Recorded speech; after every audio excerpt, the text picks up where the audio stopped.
From job site to boardroom, TradesTalk is the voice of the next generation trades.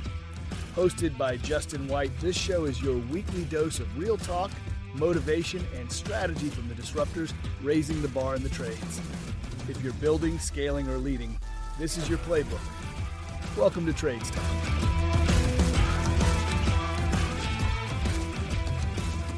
Hey guys, welcome back to another episode of Weekly Update. Six, what a week it has been, my goodness.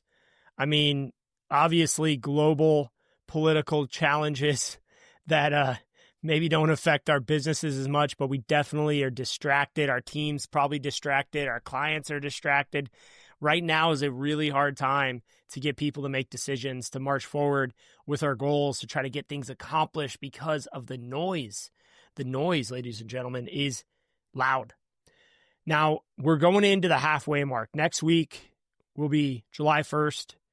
Officially, 6 months in, 6 months to go in 2025. And I can't believe it. It raced by. But here's the opportunity you have. The opportunity you have is mid-year alignment. Last week, I mentioned we have a quarterly planning session we are going into, and we did that on Sunday and Monday of this week with our leadership team. So I'm going to unpack that a little bit, what that looks like, how you may be able to do that yourself in your business or your personal life or with your own team. And yeah, we'll talk a little bit about that. And we'll also talk a little bit, I'll end the episode when we get there, you'll know. I got a little surprise for you guys. Okay, so mid-year alignment, I think the biggest and most important thing you can do for your team and your company is to provide clarity.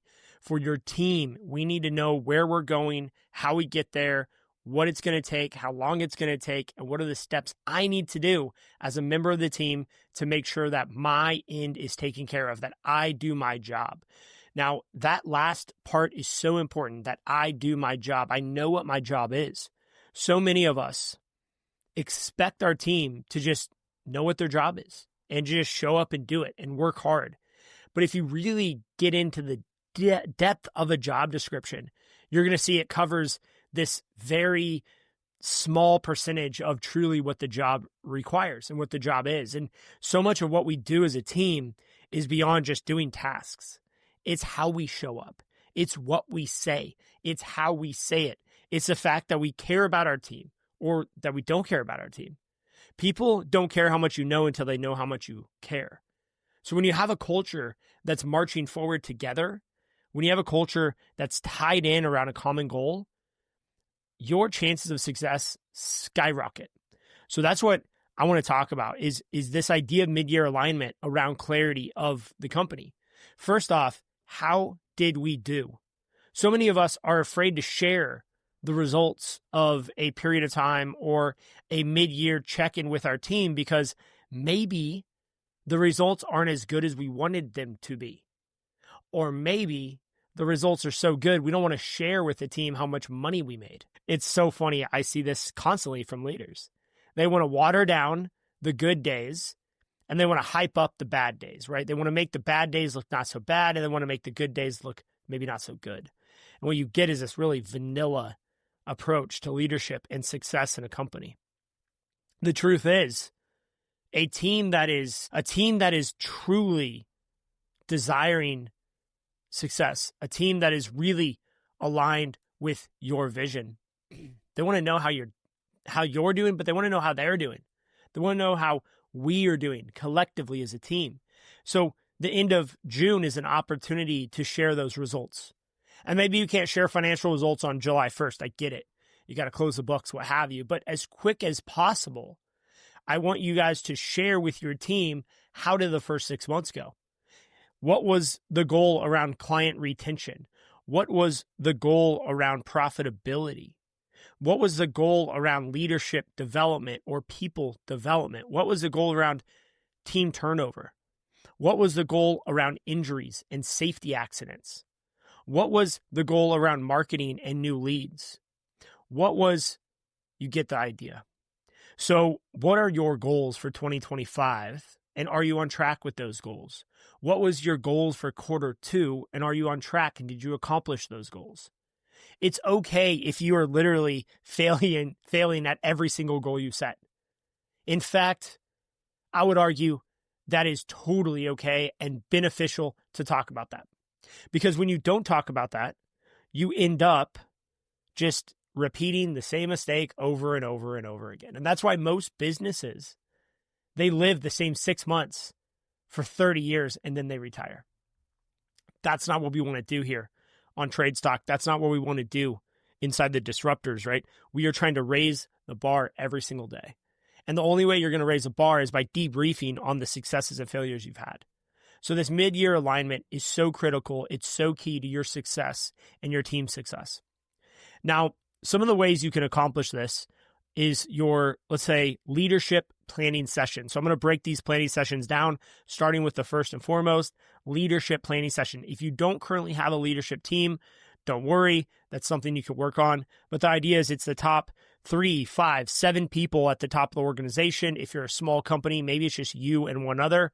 Heck, maybe it's just you and a coach or just you and ChatGPT. The idea here is you need a leadership team, and maybe it's just you. But the idea is that you get together every week and you talk about what's going on in the business. What are the biggest issues we need to solve? What are those key performance indicators we are tracking? On a quarterly basis, you get together and you review the quarter. How are we doing this quarter? How are we doing year to date? What are the goals that we need to reset? What are the goals that we accomplished? How are we doing on our financial metrics? How are we doing on our quality metrics? How are we doing on our revenue and other metrics? Then you set the target for the next 3 months. I love 90-day cycles, and that's what we live in within K&D. So what is the target between July 1st and September 30th? What do we want to accomplish? What are those milestones, those rocks, those goals that we want to do? What do we want to roll out? Do we want to roll out a new proposal format? Do we want to roll out a new branding format? Do we want to go after a new geographic area? Do we want to hire some specific person that's going to take us to the next level? Do we want to audit some part of our business, right? IT and HR is something that you should always be auditing. Do we want to offer more benefits to our team? There's so many opportunities to improve our companies. But while others are just heads down working week in and week out, taking the strategic time out allows you to refocus your priorities. You can also set new metrics. What's the revenue goal? What's the profitability goal?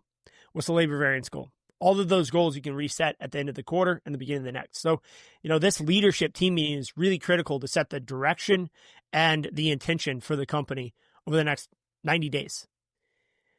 The next is a divisional or department planning session.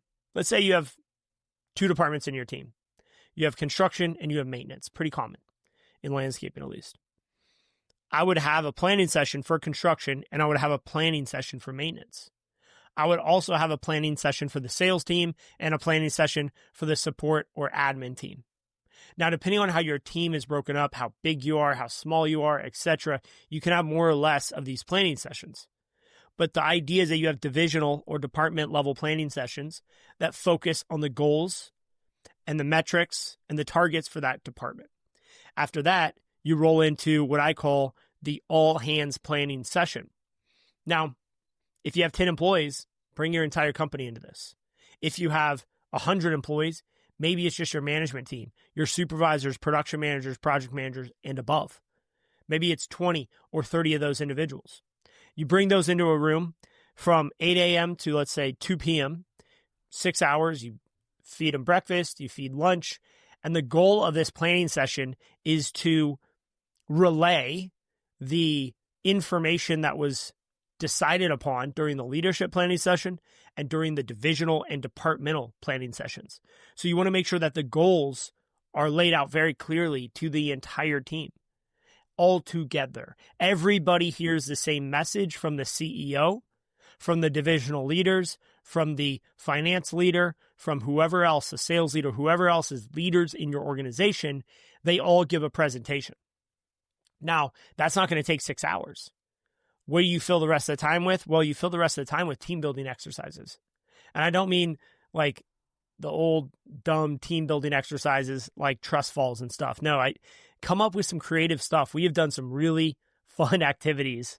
Last quarter, we actually broke the team up into groups And we broke them up into groups, I think of like 3 or 4. And our leadership team acted as the Shark Tank.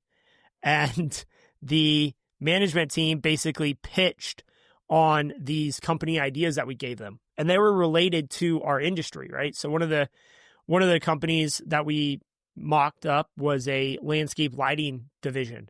And so we assigned 3 people on a team to come in and pitch us on this idea of landscape lighting. And it was actually really interesting. We got some pretty good ideas from it. And who knows, maybe we'll actually turn some of those ideas into businesses or divisions of the company in the future. But it was a great team building exercise. It gave the management team an opportunity to be in a leadership style role, to take on this idea of an entrepreneur, and to pitch the leadership team as investors to their mock business that we created. We're going to do some other stuff. We have so many of these fun activities, but try to do something that's fun, that relates to what your industry is, that brings people together and gets everyone to laugh and open up a little bit. The more open people can be, the more progress that can be made. So that's kind of the overview. I'm going to break that out. So it's a leadership planning session, management or divisional planning session, and then a management or all hands planning session. So it's 3 levels and they cascade together. The leadership, that filters into the divisional planning sessions, and that all comes together into the management planning session or all hands planning session, where you can tie everything together. Everyone hears the same thing all together. Now from there, what do? Well, from there you execute. From there you get back to work. From there you have your weekly check-in meetings to make sure everybody's on track. But after that 2-week planning session sprint, you are 100% clear. The team is 100% clear. Everybody knows what the mission is, and everybody goes and attacks that mission. So that's really the basis of what I want to talk about today, is this idea of strategic planning, how important it is. Now, here's an interesting thing. You can take this methodology, this theory, that is not mine. I have stole this from all the business greats that come before me, like Jim Collins and Vern Harnish and Gino Wickman of EOS. All these guys have identified the 90-day sprint as the most effective time in business to accomplish goals. Obviously, we have quarterly earnings calls from all the publicly traded companies. It's just how the world works. Now, that may change going forward, and I've said that on previous podcasts, but what I want to say right now is you can apply this to your personal life, and you should be applying this to your personal life. I think you're missing out on a massive opportunity to reach your full potential if you're not applying this in your personal life. Let me give you an example. Chew on this for a minute. Have you ever worked really, really hard to accomplish a goal, and when you got there, felt like nothing? Like you didn't have any big feeling of accomplishment? It was just, okay, like I did that, great, whatever, next. And you look back and you realize all of the feelings and excitement and dopamine you thought you were going to get at the end of the journey actually happened throughout the journey as you made progress. And then have you ever accomplished a goal? And that's not all goals, right? You probably have accomplished a goal where you got to the end and you feel great about it. You feel amazing. But how long does that feeling last? Even the best case scenario, when you do feel great after accomplishing a goal, how long does that last? 6 years? No. 6 months? Probably not.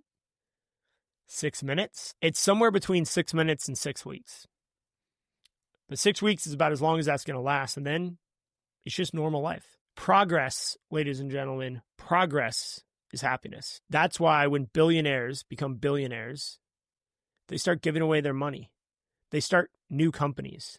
They do things like go to space because progress equals happiness, not success. In fact, I would argue success is the enemy of happiness, because once you achieve success, what is next? You got to be careful. You got to be careful being successful, because some people actually become the most depressed when they achieve their goals. Now, it's not a reason to not achieve your goals. That's a reason to set more. That's a reason to always be looking for the next target and finding that true fulfillment. You got to enjoy life in the moment, but you also got to keep making progress. That is where the 90-day cadence comes into place. Meeting with your family, yourself, your spouse, your kids, every 90 days to have a conversation about what are we doing? What are the vacations we're going to take? What's our intentionality? What's our focus? Are we trying to eat healthier? Are we trying to be more present? Are we going to put our phones away? What are you going to do in the next 90 days to improve your life and make progress in areas that matter to you? Fitness, health, family, of course. What are you going to do in the next 90 days to move your personal life forward? And that, my friends, that is the ultimate opportunity. It's not how successful can we make our businesses, but how can we take the lessons? How can we take all of this amazing knowledge that we are gaining in this world today and apply it into areas that truly matter to us at a deep, fundamental level, like family? So with that, let's wrap. Hope you have a fantastic rest of your week.